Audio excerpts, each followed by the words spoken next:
Question of the Week from the Naked Scientists.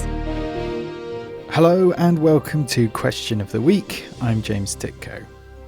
This time, a mechanical engine does not get tired. If provided with energy, it will continue to operate over and over. If the bloodstream provides enough energy, why can my muscles do 10 push-ups but not 11? Thanks for that brilliant question.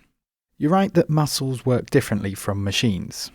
What's stopping you from doing that 11th press-up is not the fact that there isn't enough chemical energy in your blood to generate the movement, but that vigorous exercise relies on a set of interconnected biological reactions which are also there to stop you from overexerting yourself. Here to explain is Andy Jones, Professor of Applied Physiology at the University of Exeter.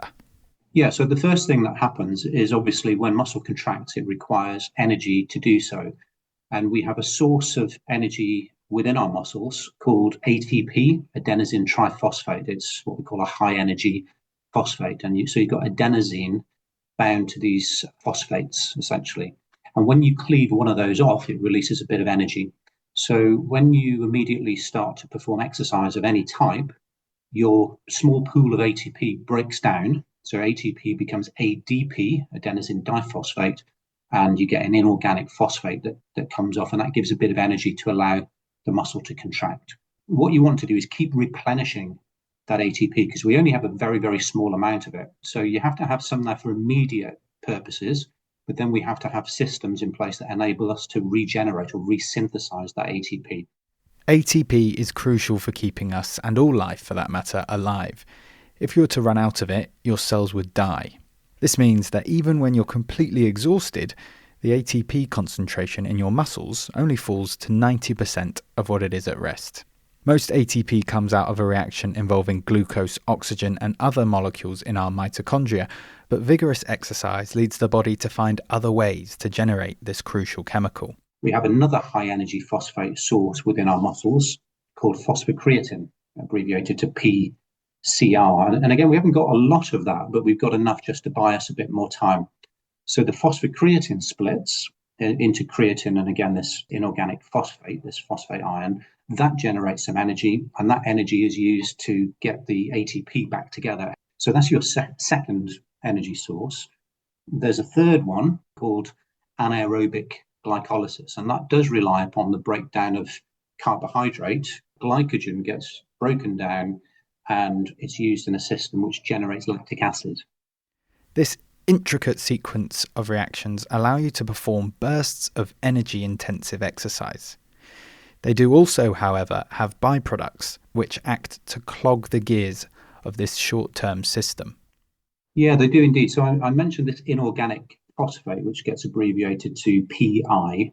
That's a metabolite that accumulates. When this phosphocreatine store that I mentioned, when that splits, that generates even more PI. And what we know now is that actually that is really quite important in the process of muscle fatigue, at least during quite high intensity exercise. And actually it's going to be quite an important cause of fatigue during things like press-ups. But yeah, going on to the lactic acid issue, lactic acid itself, while it gets produced in the muscle, doesn't stay as lactic acid for very long at all. It splits immediately into lactate, which actually has quite a lot of energy still in it. It's not very different from glucose, and lactate gets a lot of bad press. You know, you listen to the TV commentary and people will say he's swimming in lactate, and as if that's the cause of fatigue. Now, it doesn't seem to be associated with the fatigue process at all.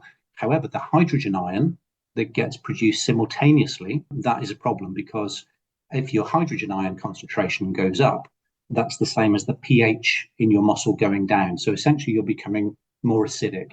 We do know that the hydrogen ion or the low pH can also contribute to muscle fatigue. The other thing that PI does is a muscle contraction is triggered when calcium ions are released from something called the sarcoplasmic reticulum. And the inorganic phosphate actually causes a biochemical change, which means that your sarcoplasmic reticulum is less able to release and resequester the calcium. So, our contracting muscles are fueled by a molecule called adenosine triphosphate, ATP. When it runs too low, biological reactions kick in to resynthesize this crucial chemical. but they also run out of steam quickly during vigorous exercise, leading our muscles to stop working.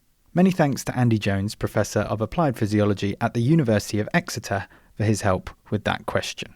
Next time... We are all familiar with the 10,000 steps goal, but long-legged people take fewer steps to cover the same distance as people who have shorter strides. Heavier people need to use more energy to take a step than a lighter person. So are all steps created equal? We look forward to that one. If you have any thoughts, why not log on to the forum at nakedscientists.com/forum. You can leave your thoughts there to this and all of our other questions. And of course, if you have a question of your own, please send them in to chris@thenakedscientists.com and you could feature in a future show.